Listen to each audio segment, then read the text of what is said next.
انہوں نے چھوڑ دیا نا, کتے پال رہے ہیں, وہ کتے کیوں پالتے ہیں؟ وہ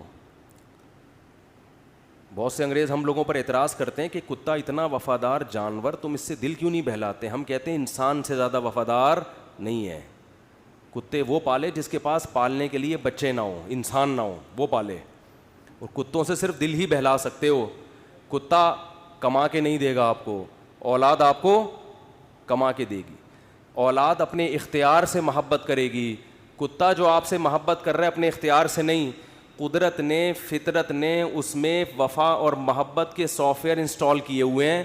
وہ اپنی مرضی سے یہ کام نہیں کر رہا, اس لیے آپ کو خوشی بھی نہیں ہوتی.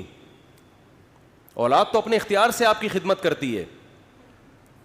بیٹا ہوگا تو بہویں بھی ہوں گی, داماد بھی ہوں گے, بیٹی ہوگی تو پوتے بھی ہوں گے, نواسے بھی ہوں گے. کتا ہوگا تو یہ سب چیزیں بولو. تبھی تو انگریزوں کا سارا سیٹ اپ ختم.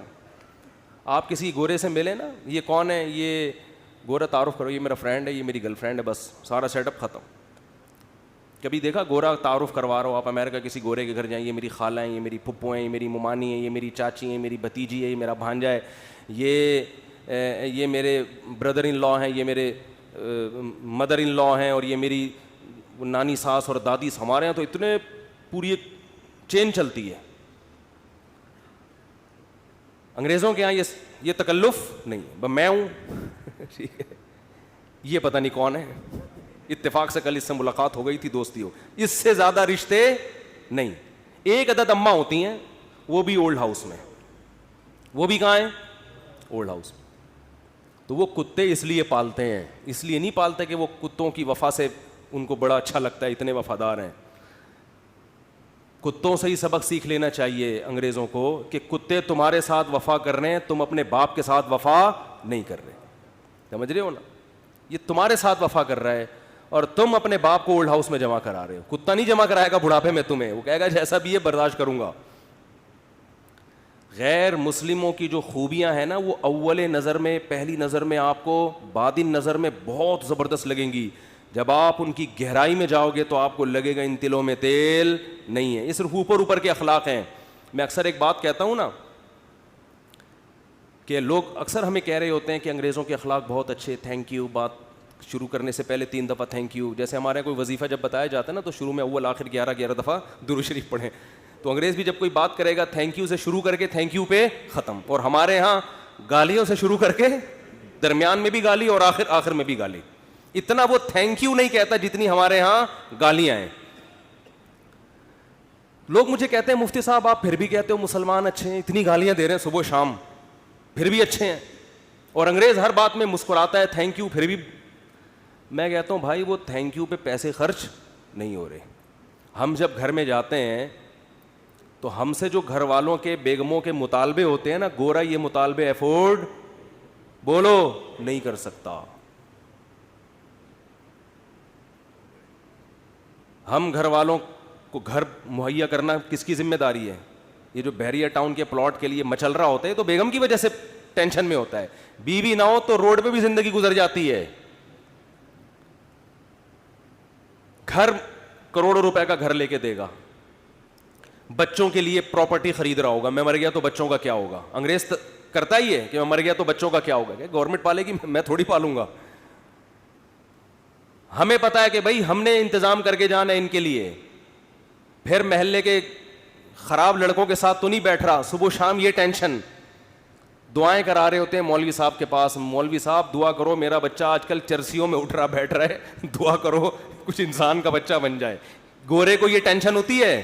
کبھی دیکھا گورا پادری کے پاس گیا ہو کہ میرا بچہ جو ہے وہ چرسیوں میں آج کل بیٹھ رہا ہے؟ پادری کہے میں تو خود پیتا ہوں. پادری کہے گا میں تو خود پیتا ہوں, پی لیا تو کیا ہو گیا, کیا کر لے گا. وہ تو ٹینشن فری لوگ ہیں بھائی, ریلیشن ہی نہیں ہے ان کا. پھر بیگم کے بھائی گھر میں آ رہے ہیں تو اس کو پوچھا کیوں نہیں. ایک صاحب نے بتایا میرا اتنا پھڈا ہو گیا گھر میں, ایک دن میرا سالہ آ گیا, میں کہیں دماغ میرا حاضر نہیں تھا, میں نے اس کو چائے کا پوچھنا بھول گیا. میں کہہ رہا ہے جو میری بیگم نے ہنگامہ کیا ہے کہ میرے بھائیوں کو پوچھتے نہیں ہو اتنی. اور یہ عورت کے لیے ٹینشنیں اٹھا رہا ہے مرد. کس کے لیے؟ عورت کے لیے. گرل فرینڈ نہیں رکھی ہوئی اس نے, پوری زندگی کی ٹینشن. اس کے باپ کو بھی باپ بنا لیا, اس کی ماں کو کیا بنا لیا, اپنے ابا بھی تھے, اپنی انگریز اپنے ابا اماں کو اولڈ ہاؤس میں جمع کر رہا ہے. ہمارے سچی مچی کے ابا اماں پہلے سے تھے, ہم نے جناب ایک مدر ان لا اور فادر ان لا کو بھی لے لیا ہم نے. وہ کہہ رہے ہیں ہم ایک باپ سے تنگ ہیں, تم 2 باپ پال رہے ہو یار. اور میرے فلسفے پر عمل کرے تو 5 باپ, اگر میرے فلسفے پر آ جائے 5 عدد مائیں اور 5 عدد باپ, اور ہول سیل کے حساب سے سالے. سالوں کی تو کوئی انتہا ہی نہیں ہے نا. گرل فرینڈ کا بھائی آپ کے معاملات میں دخل اندازی بولو نہیں کرے گا کہ تم نے قائد اعظم کے مزار کا ٹائم لیا ہوا تھا, پہنچے کیوں نہیں. کبھی ہوتا گرل فرینڈ کا بھائی آپ کو فون کرے, یار میری سسٹر سے تمہاری دوستی اور تم ٹائم پر اس کو دے نہیں رہے. اس لیے گورا گرل فرینڈ رکھتا ہے, مسلمان نکاح کر کے ٹینشن لیتا ہے. جب آپ نے نکاح کر کے کسی عورت کو گھر لے آئے, ٹائم پہ گھر نہیں آ رہے, سالے کا فون آئے. سبھی تو اس کو سالہ کہتے ہیں, کباب میں ہڈی. سالے کا فون آئے گا تو آدمی جل کے کیا کہتا ہے سالے کا فون آ گیا, کہتا ہے نا, تو سالے کا فون آ گیا. میرے سامنے جھگڑے آتے ہیں, لوگ لڑ رہے ہوتے ہیں اپنے بہنوں ہی سے. ابے ہم نے تجھے اپنی بہن اس لیے دی تھی کہ تو ٹائم نہ دے, تو سارا دن گٹر کے ڈھکن پہ بیٹھا رہتا ہے باہر, 2 بجے اٹھ کے آتا ہے, اس لیے دی تھی. لوگ کہتے ہیں نا, یہ ٹینشن بھی کون اٹھا رہا ہے؟ مسلمان مرد ہے بھائی. کون اٹھاتا ہے یہ؟ پھر وہ اپنے بوڑھے باپ کو بھی پال رہا ہے, خرچہ کر رہا ہے, بوڑھی ماں کو بھی پال رہا ہے, بیوی کی بھی سن رہا ہے, بچوں کی بھی سن رہا ہے. اس کے بعد میرے بھائی تھینک یو اگر نہیں بھی کہتا تو کوئی اتنا بڑا مسئلہ بولو نہیں. لاکھوں روپے گھر پہ خرچ کر رہا ہوتا ہے وہ, تو گالیاں تو بنتی ہیں نا, پھر دینی نہیں چاہیے. وہ معین اختر صاحب کا پروگرام تھا نا, کئی دفعہ بیان کر چکا ہوں, وہ انور مقصود کے ساتھ. تو انور مقصود نے معین اختر سے پوچھا کہ آپ کے ماموں کیا کرتے ہیں. پہلے معین اختر سے پوچھا کہ کیسا چل رہا ہے. انہوں نے کہا کہ اللہ کا شکر ہے, نلکوں میں پانی آ رہا ہے, لوڈ شیڈنگ بھی نہیں ہے, سب سیٹ چل رہا ہے. اس نے کہا پہلے پاکستانی ہیں جو اتنے اچھے حالات بتا رہے ہیں, کہاں رہتے ہیں؟ اس نے کہا دبئی میں رہتا ہوں میں. اس نے کہا دبئی میں رہتا ہوں. پھر اس نے پوچھا کہ آپ کے ماموں کیا کرتے ہیں؟ اس نے کہا گالیاں دیتے ہیں. ماموں کا کام صبح سے شام کیا ہے؟ حالات ایسے ہیں نا, حالات ایسے ہیں کہ ماموں کا کام صبح سے شام سوائے گالیاں دینے کے. انگریز کچھ دن یہاں رہ کے جائے, جیسے معین اختر کے ماموں گالیاں دیتے تھے نا, انگریز انگلش میں ایسی گالیاں دے گا. کچھ دن یہاں رہے تو صحیح, یہ تو ہمارا حوصلہ ہے. تو اس نے کہا گالیاں کیوں دیتے تھے؟ اس نے کہا مالک مکان پانی کے پیسے لینے آ گیا, تو ماموں اس کو لے گیا, بولے تو ایک لوٹا بھر کے دکھا. پانی ہے نہیں, پانی کے پیسے لینے آ رہا, تو ایک لوٹا بھر کے دکھا. کہہ رہے بیٹھے بیٹھے لائٹ چلی گئی, تو ماموں نے بلب کے رشتہ داروں کو گالیاں دینا شروع کر دی. بلب کے رشتہ داروں کو.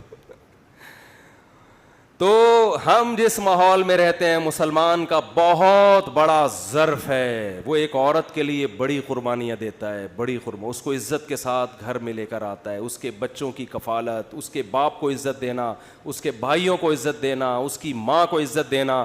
تو میرے بھائی اس کے بعد اگر 4-6 گالیاں کبھی وہ نکال دے, تو ہمارے نبی صلی اللہ علیہ وسلم نے عورت کو حکم دیا ہے کہ وہ اپنے شوہر کی فرما برداری کرے. نبی نے کیا فرمایا؟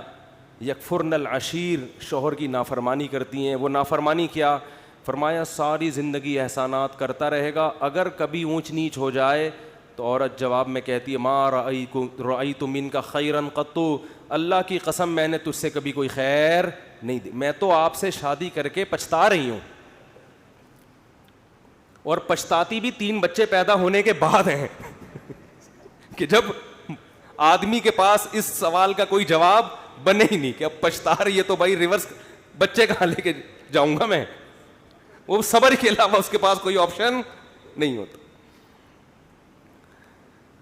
تو ایسے میں اگر انگریز یہ ٹینشنیں اٹھائے, بوڑھے باپ کی بھی, بوڑھی ماں کی بھی, اور بیوی کی بھی, اور بچوں کی بھی, اور سالوں کی بھی, اور ساس کی بھی, اور سسر کی بھی, پھر دیکھتے ہیں تھینک یو سے بات کیسے شروع کرتے ہیں اور تھینک یو پہ کیسے.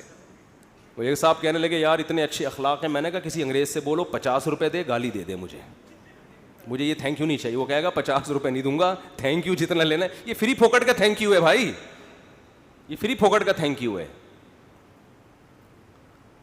ایک دھیلے کا خرچہ اٹھانے کے لیے تیار نہیں ہے کسی کا بھی.